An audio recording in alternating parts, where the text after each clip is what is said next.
I'm writing this post because I want to know whether I'm TA for holding onto a grudge against my sister, female, 26. Basically, my sister has always been on the wrong side of our parents by not listening to them or following house rules. And I've been there to support her and take care of her when my parents decided they'd had enough of her shit. I'm only 6 years older than her, but I moved out and got a well-paying job and even met the man of my dreams, G, male, 30. So I guess I had some stability in my life despite being pretty young. Around 8 years ago, when F was 16, my parents caught her smoking pot in her bedroom. That ended up being the last straw for them since they were pretty darn conservative about stuff like that. And it escalated into a massive fight, leading to F being kicked out of the house.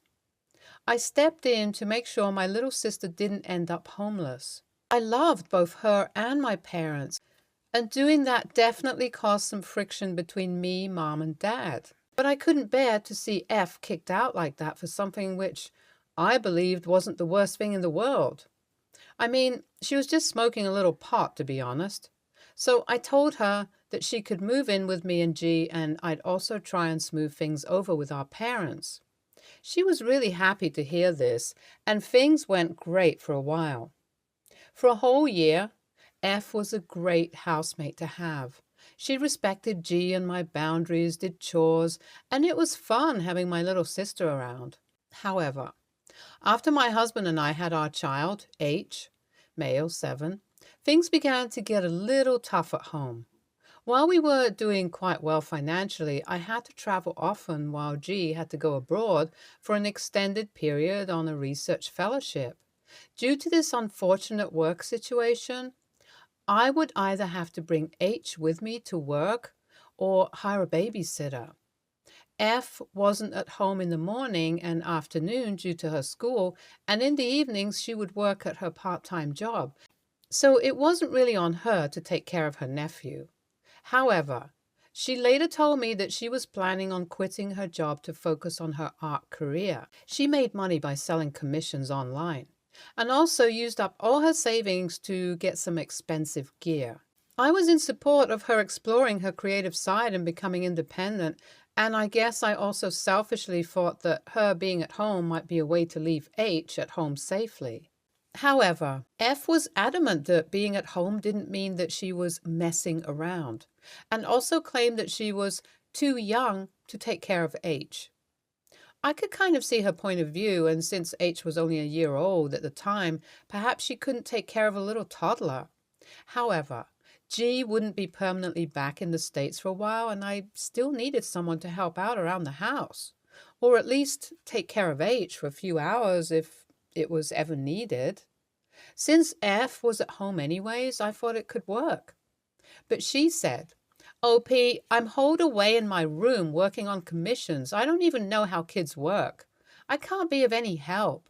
It definitely built up some resentment between me and my sister, and I felt like it was just her shirking her duties. She also became less empathetic towards me and often skimped out on housework. I was beginning to regret the freedom I had given to F by being more of a friend and less of an authority figure. However, while things were tense, F and I had our first major fight when I took a week off from work. I was feeling stressed and overburdened and collapsed in the middle of a meeting. The time off felt like a blessing in disguise as I could be with my baby at home. I did notice, though, while I was at home, F was barely doing any work, as she claimed. Most of the day she would either be on her phone or watching shows, and when I pushed her on it, turned out that she hadn't gotten a single commission in months. Now, I do get that freelancing is a tough job and maybe she was in a rut. But when I went to check her Fiverr page and her socials, there wasn't any work done on promoting her art or getting commissions. Her last post was months ago. I confronted her about this, and F went off about how the kid had been a distraction. And that made me feel pissed. First off, it's not like she was taking care of my son anyways, and secondly, that was an entitled thing to say to someone who's housed you when you had no place to go. I retorted back by saying, "Hey, you can't talk about H like that, and you need to understand that you're becoming an adult now. I'm not looking to parentify you, but I need you to pull your weight a little bit around here." That was the point of no return, it seems, and F said that she didn't feel like living with us anymore and moved out after a month or so. By this time, things were better between her and our parents, so they sent her money and she ended up going back to working minimum wage. After she moved out, F got pregnant and now has a kid, female one, and obviously is struggling a little with being a single parent in a small apartment. My parents were ecstatic to have another grandchild and worked out their differences with my sister. They take care of her baby a lot, but that honestly makes me resentful because they were never the same way with H. It's a lot of things crumpled together. But those reasons make me kind of hold out or make excuses to not babysit F's kid. And she recently called me out for it. My husband tells me I'm just being petty and it's time to move on, but I don't think F has ever understood how she was in the wrong during her time living with me. So, WIBTA if I refuse to babysit my niece? Update 1. I have read through some of your comments, and some of you guys need to chill out a little. First off, I'm not a terrible sister to F. I still support her and even help plan a baby shower for her so she could feel safe and comfortable as a new mother. Also, I'm not holding out on babysitting just because I'm petty.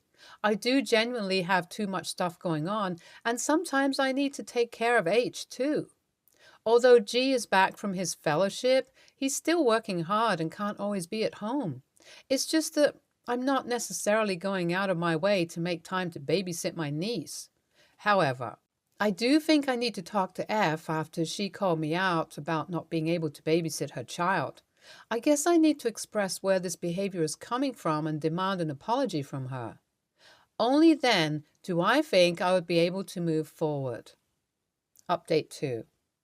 So I spoke to F and was ready to talk, and things went pretty well. I started by saying, "Sis, I do think it was a bit douchey of me to not want to spend time with your daughter. I mean, I am busy, but that's no reason to not build a bond with her. But I feel like you never tried to do the same thing with H, and that makes me a little angry. Do you think you could work on that? I promised to do the same." She was surprisingly understanding of the situation and agreed that during her stay at my house, she basically fell into a spiral and couldn't work or function properly. Instead of working her way out of it, her coping mechanism was to shut down and blame her living situation for the rut she was in.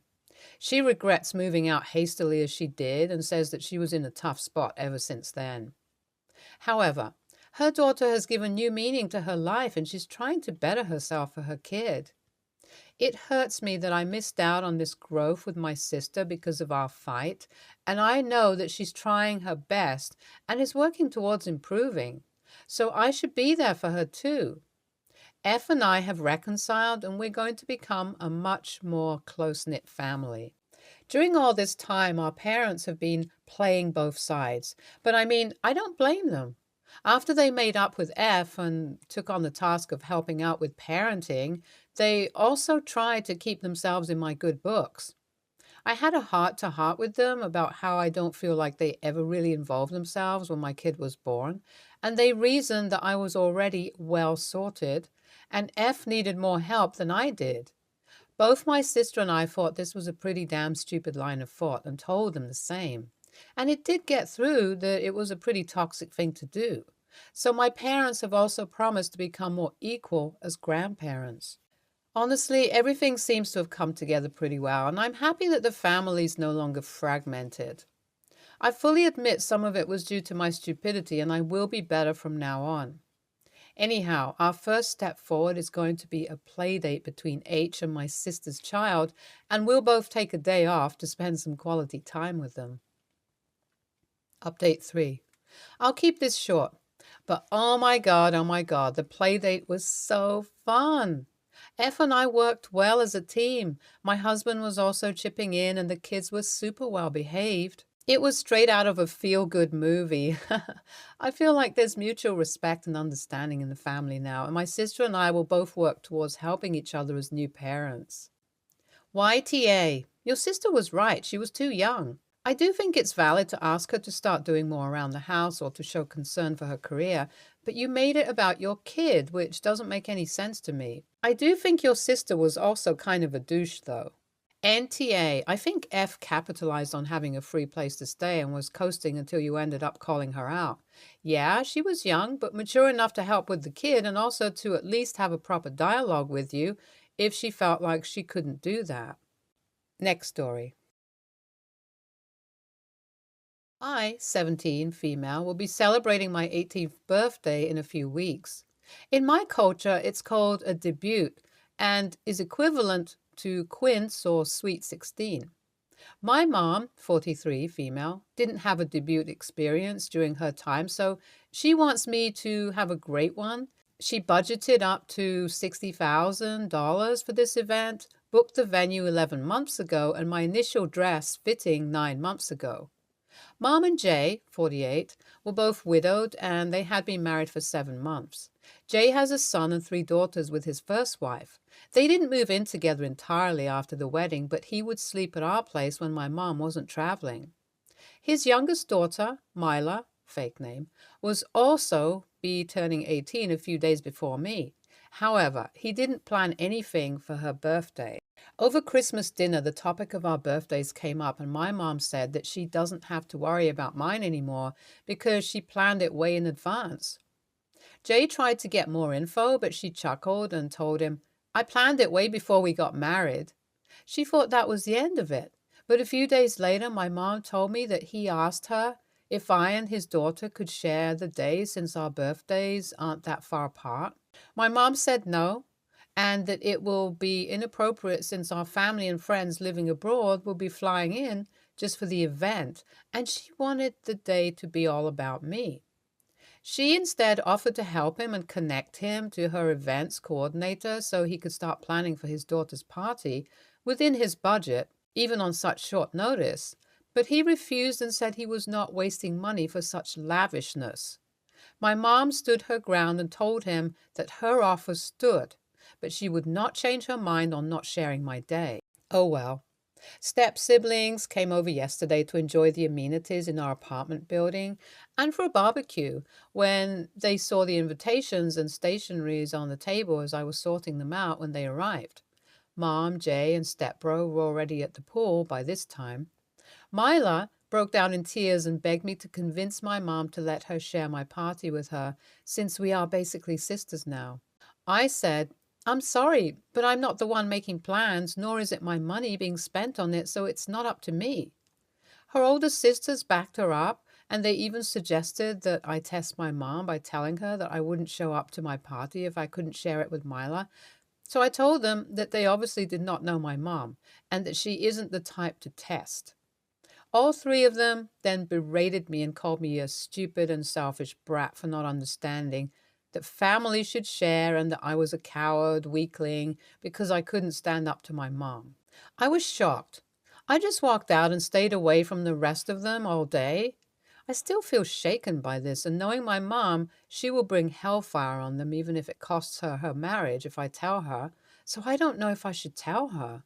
AITA? Edit. For everyone asking, yes, this is a Filipino debut. Edit 2. Yesterday, me and Mom went to our family home outside the city as we do every Sunday. She and my dad designed it together, and it's where my dad's urn rests, in my mom's room. That was his wish. She's still attached to Dad and his memories until now. Jay is not allowed in that room that she stayed in the guest house with Jay and his kids when they came over for Christmas dinner. I guess this should have its own post. Anyway, after reading your comments last night, I decided to tell her and waited until after dinner to do it. I went to her room and told her that I just wanted to see Dad. I was standing in front of him when she asked me what I thought about having an all-girls bonding time with Mila and her sisters. Jay proposed it as a start to building our relationship. I remained quiet and tried to hold back my tears, and she noticed. She signaled for me to sit on the bed with her and asked me what was wrong. Not my proudest moment, but I hugged her, broke down in tears, and let everything out in between sobbing and sniffling. When I was done, she took a deep breath and hugged me even tighter. She said sorry if she ever made me feel like I couldn't talk to her, and sorry for putting me in that situation. She reassured me that no matter what, she will always be on my side even after I become an adult. She then told me not to worry about it anymore because she will take care of it in the morning. She said I will put them in their place, as she grabbed a bag of Doritos. We chilled the rest of the night, watched Netflix, and cuddled like when I was a little kid. This morning I woke up when I heard her yelling in the kitchen, repeatedly asking, "Did you put your daughters up to this?" She told him that his adult daughters have no right to verbally abuse me and try to manipulate me, and now they are no longer allowed to be anywhere near me, especially in our place. She saw me, so she ended the call by saying they will talk more at lunch. We are on the way back to the city now. She asked me if I remember what my dad would always tell me and my brothers, and I said, "Don't make Mama mad."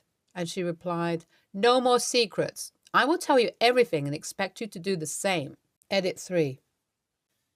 Mom told me to come to her office at noon. When I got there, Jay and his daughters were there. Apparently, he brought them there to apologize to my mom. She asked them what they told me exactly at our house and demanded to say it again in front of her and their dad, but none of them wanted to speak, so she turned to me. I repeated everything they said to me. Mom shamed Amy, 23, female, and Carla, 22, female, for how they treated me and warned them that she could get them in trouble for verbally abusing and bullying a minor. She told them to apologize to me, which they did. Obviously forced and fake, but we didn't care. Jay went to our house tonight and he and Mom had a verbal altercation. He calls Mom unfair and overreacting.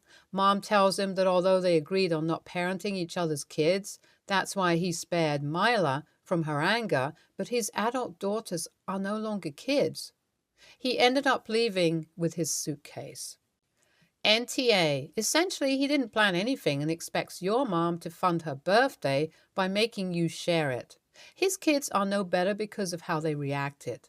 See, he is an entitled parent raising entitled children, and the thought process for them is now they are married, what's yours and your mom's is theirs. I would tell your mom what happened because she needs to divorce him.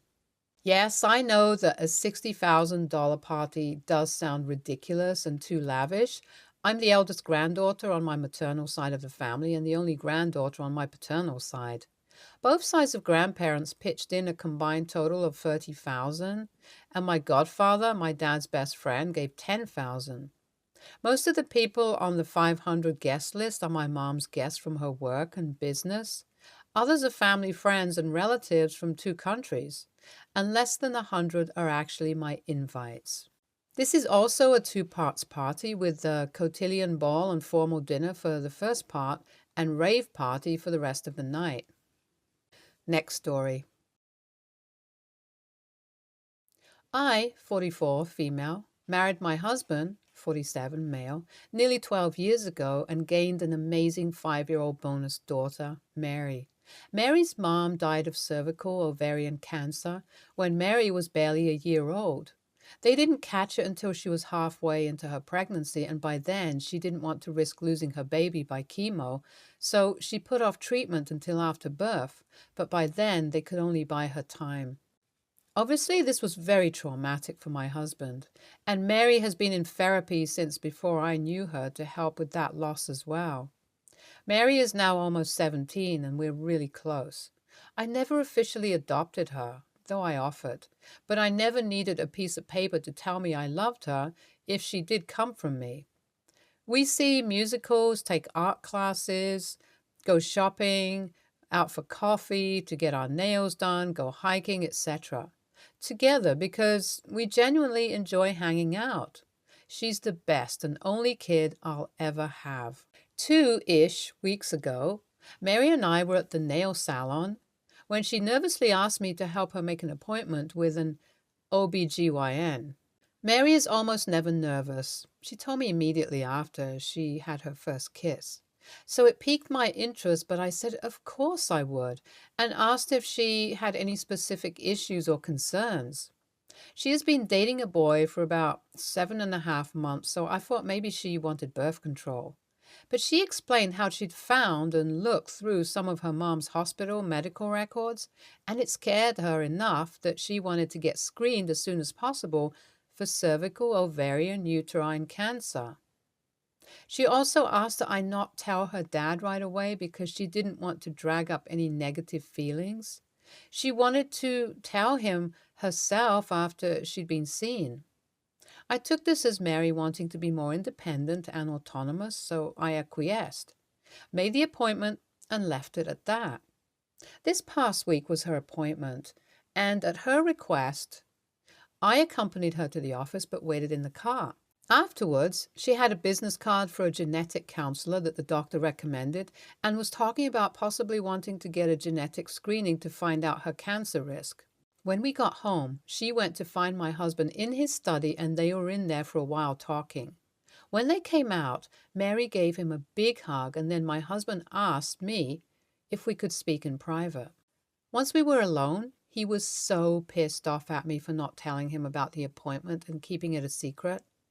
I tried to explain that Mary had asked me to and wanted to tell him herself, so I was just respecting her wishes, but that wasn't a good enough excuse.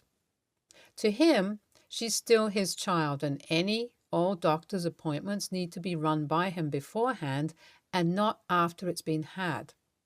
I apologized, but he just said that now he doesn't know what other secrets you girls are hiding from him, and has been sleeping on the couch in his office the past couple of nights. AITA for not telling him right away? NTA, while I understand the husband's concern, his daughter is at an age when she can make informed decisions about who to ask for help or not. It's good that Mary takes her health seriously enough to do that and be proactive in case anything happens. NTA, certain problems are easier to talk about with a parent of the same gender, even if it is a step-parent. Does he really think if he had a stepson, he'd want to go to his mom about a sex-related medical problem? And you've been a mother for her for 12 years. Also, he needs to get over it because the next time Mary has something like this, she might not tell either of you. She won't tell her dad because she's naturally uncomfortable, and she won't tell you because she doesn't want to piss him off. And the consequences of that could be way worse. And come on. Of course the stepmother and her stepdaughter have some secrets the dad doesn't know about. NTA, Mary is 17 and it's more than reasonable for a young woman to want to have conversations about womanhood with the elder woman she's closest with in her family. I can totally relate to Mary. Dad will hopefully come around and be thankful you have been a woman she can trust in her life. Stay tuned for more stories from our girl relationships.